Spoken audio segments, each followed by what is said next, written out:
Hello everyone, good morning. आज 17 मई है और आपको बता दें कि एलटी ग्रेड का विज्ञापन पिछली बार जब आया था 2018 में, तो कंप्यूटर के लिए जो शिक्षक रखे जाने थे उनकी कुल संख्या 1673 थी। लेकिन आपको यकीन नहीं होगा कि मात्र 37 पद ही भरे गए थे। बाकी जो पद थे, लगभग 1637 पद, ये खाली चले गए थे। कारण क्या था? जो कंप्यूटर टीचर रखे जाने थे उनके जो एलिजिबिलिटी थी वो ये थी कि बीएड को अनिवार्य किया गया था। अब यहाँ पर एक बात और भी है कि जो लोग बीटेक किए हुए होते हैं, बीटेक तो कर लेते हैं, लेकिन बीटेक प्लस बीएड वाले अभ्यर्थी बहुत कम होते हैं। तो अब जो नई संशोधित नियमावली आई थी उसमें बीएड को अनिवार्य अर्हता से हटा दिया गया था। बीएड को क्या कर दिया गया था? बीएड को अधिमानी अर्हता के रूप में रखा गया था। वजह मात्र यही थी कि बीएड की यहाँ पर आवश्यकता महसूस नहीं की गई थी। लेकिन इसी बीच बहुत सारे एस्पिरेंट ऐसे भी हैं जो कि 2018 में आवेदन नहीं कर पाए थे, या उनको ये लग रहा था कि बिना बीएड किए वो शिक्षक नहीं बन सकते हैं, तो वो शिक्षक बनने के लिए उन्होंने अपना बीएड कर लिया है। और अब जब नई नियमावली आई है जिसमें बीएड को अधिमानी अर्हता के तौर पर रखा गया है, तो ऐसे एस्पिरेंट जो बीएड कर चुके हैं अब इस मामले को लेकर हाई कोर्ट में पहुंच चुके हैं और इस पर सुनवाई भी चल रही है। फिलहाल जो हियरिंग हुई है वो 13 मई को हुई है, और 13 मई को जो हियरिंग हुई है उसमें हाई कोर्ट ने अधिकारियों को 6 सप्ताह में जवाब दाखिल करने के आदेश के साथ अगली जो सुनवाई है उसको 21 जुलाई तय की है। यानी कि 21 जुलाई को अब ये तय होगा कि जो अभ्यर्थी कंप्यूटर टीचर बनना चाहते हैं एलटी ग्रेड में, वो जो बीएड है कंपलसरी रहेगा उनके लिए, या फिर यह अधिमानी अर्हता जैसा कि नोटिफिकेशन में है यही रहेगा। तो वजह तो यहाँ पर पूछ ली गई है, मतलब ये कि मामला तो आगे बढ़ रहा है। देखो, होता ये है ना कि विगत आप कई वर्षों से देखेंगे तो लगातार ये चीज़ आपको देखने को मिलेगी कि जो अर्हता है इसको लेकर विवाद चलता ही आ रहा है। खैर, इस बार तो विज्ञापन जारी नहीं हुआ था, लेकिन नियमावली को ही अभ्यर्थियों ने चैलेंज कर दिया है और हाई कोर्ट में याचिका डाल दी गई है। इस पर हियरिंग भी स्टार्ट हो चुकी है। हालांकि जिस दिन ये याचिका पड़ी थी मैंने आपको जानकारी दी थी कि फ़िलहाल ऐसा ऐसा हुआ है, और अब मुझे उम्मीद थी कि सुनवाई जो होगी वो सोमवार मंगलवार तक होगी। लेकिन फ़िलहाल सुनवाई जो हुई है 13 मई को हुई है, और 13 मई में आदेश यही आया है कि हाई कोर्ट ने अधिकारियों को 6 सप्ताह में जवाब दाखिल करने को कहा है। नेक्स्ट जो हियरिंग है वो 21 जुलाई को होगी। ठीक है। यहाँ पर याचियों ने ये तर्क दिया है कि राष्ट्रीय अध्यापक शिक्षा परिषद यानी कि एनसीटी की अधिसूचना में बीएड कंपलसरी है।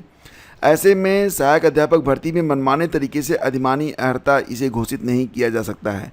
तो उनके पास भी पॉइंट है। ठीक है। अब फिलहाल यहाँ पर अब मामला क्योंकि कोर्ट में है, तो देखो यहाँ पर तो विज्ञप्ति ये बात तो तय हो चुकी है कि अब क्योंकि इस पर सुनवाई ही 21 जुलाई को होने वाली है, तो फिलहाल तो इस महीने या फिर अगले महीने तक तो कोई भी चांसेस है ही नहीं कि आपका एलटी ग्रेड का विज्ञापन देखने को मिल सके।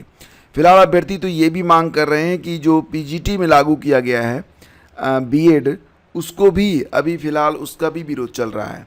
एक और राजकीय विद्यालयों में कंप्यूटर विषय की सहायक अध्यापक भर्ती में बीएड अनिवार्य करने को लेकर हाईकोर्ट में याचिका हो गई है, तो दूसरी ओर प्रवक्ता भर्ती पीजीटी में बीएड को अनिवार्य करने की खिलाफत हो रही है। प्रतियोगी छात्रों ने पिछले दिनों उत्तर प्रदेश शिक्षा सेवा चयन आयोग के बाहर प्रदर्शन करके बीएड की अनिवार्यता समाप्त करने की मांग की थी, और इस पर आपको याद होगा कि शिक्षा सेवा चयन आयोग ने जो अग्रिम प्रशासन है उनको पत्र भी भेजा था। फिलहाल आपको पता ही है कि जो मामला है कंप्यूटर शिक्षक वाला अब हाई कोर्ट पहुंच चुका है। तो विज्ञप्ति में देखो 2 रास्ते हो सकते हैं। पहला तो ये हो सकता है कि कंप्यूटर साइंस के लिए विज्ञापन जारी न करके बाकी विषयों पर अगर आयोग चाहे तो विज्ञापन जारी कर सकता है। लेकिन अगर सारे विज्ञापन एक साथ जारी किए जाएंगे और ऐसी योजना आयोग के मन में है, तो डेफिनेटली अब विज्ञापन के आने में विलम्ब तो होगा, क्योंकि ऐसा भी नहीं है कि 21 जुलाई को फैसला आ जाएगा। यहाँ पर 21 जुलाई को ये तय होगा कि अब आगे क्या करना है, तो समय तो लगेगा यहाँ पर।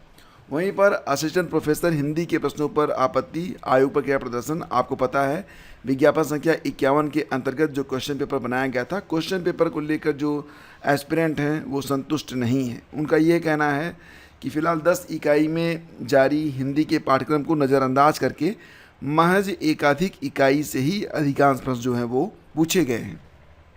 तो यहाँ पर किस टॉपिक से क्या प्रश्न पूछे गए थे, इस पर भी फिलहाल जो अभ्यर्थी हैं, और 17 अप्रैल को जो सीटिंग प्लान था उस पर भी अभ्यर्थियों को आपत्ति है। उनका ये कहना था कि जिस प्रकार से लोगों ने फॉर्म भरे थे बिल्कुल उसी प्रकार से यहाँ पर सीटिंग प्लान कर दिया गया, तो उसमें रैंडमाइजेशन नहीं क्यों किया गया, क्यों नहीं किया गया, ये बात यहाँ पर फिलहाल अभ्यर्थी जो हैं वो प्रदर्शन करके पूछ रहे हैं आयोग से कि रैंडमाइजेशन क्यों नहीं किया गया था, और जिस प्रकार से फॉर्म भरे गए थे उसी प्रकार से सीटिंग प्लान कैसे हो गई। और रही बात ये कि क्वेश्चन पेपर में भी अभ्यर्थी जो हैं वो बता रहे हैं कि क्वेश्चन पेपर भी तरीके से नहीं बनाया गया था। खैर आगे बढ़ते हैं। आपको बता दें कि अगर आपने RO का फॉर्म भरा हुआ है 2023 के लिए, जिसकी परीक्षा आपको पता है 27 जुलाई को होने वाली है, तो 27 जुलाई को प्रदेश के सभी 75 जिलों में परीक्षा करवाई जाएगी। तो ध्यान देना कि यहाँ पर RO के लिए तो कोई टाइपिंग नहीं होती है, RO में नो टाइपिंग। लेकिन अगर आपने ARO के लिए आवेदन किया हुआ है, हालांकि आपको ये भी पता होना चाहिए कि ARO के लिए इस बार पदों की संख्या काफ़ी कम है।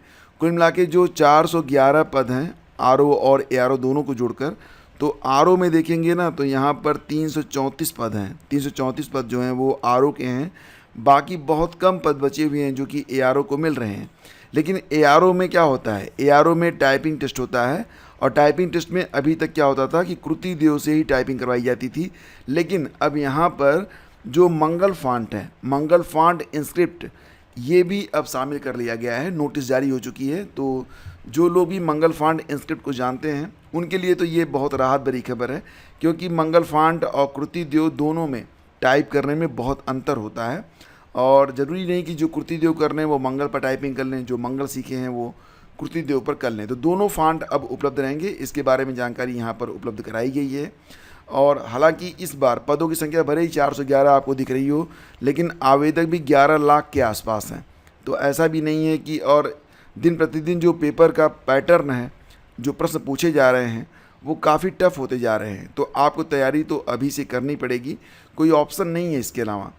और देखो फ्रेंड्स, यहाँ पर KGBV में 1200 संविदा शिक्षिकाओं की भर्ती होगी। आपको पता है कि कस्तूरबा गांधी बालिका विद्यालयों में जो कक्षा 9 से 12 तक स्कूल जो हैं अपग्रेड हो रहे हैं, तो नए सत्र में कुल 171 स्कूलों को और भी अपग्रेड किया गया है, जहां पर 9वीं क्लास की पढ़ाई जो है वो स्टार्ट होगी, जिसके लिए कुल 1200 शिक्षिकाओं की भर्ती की जाएगी।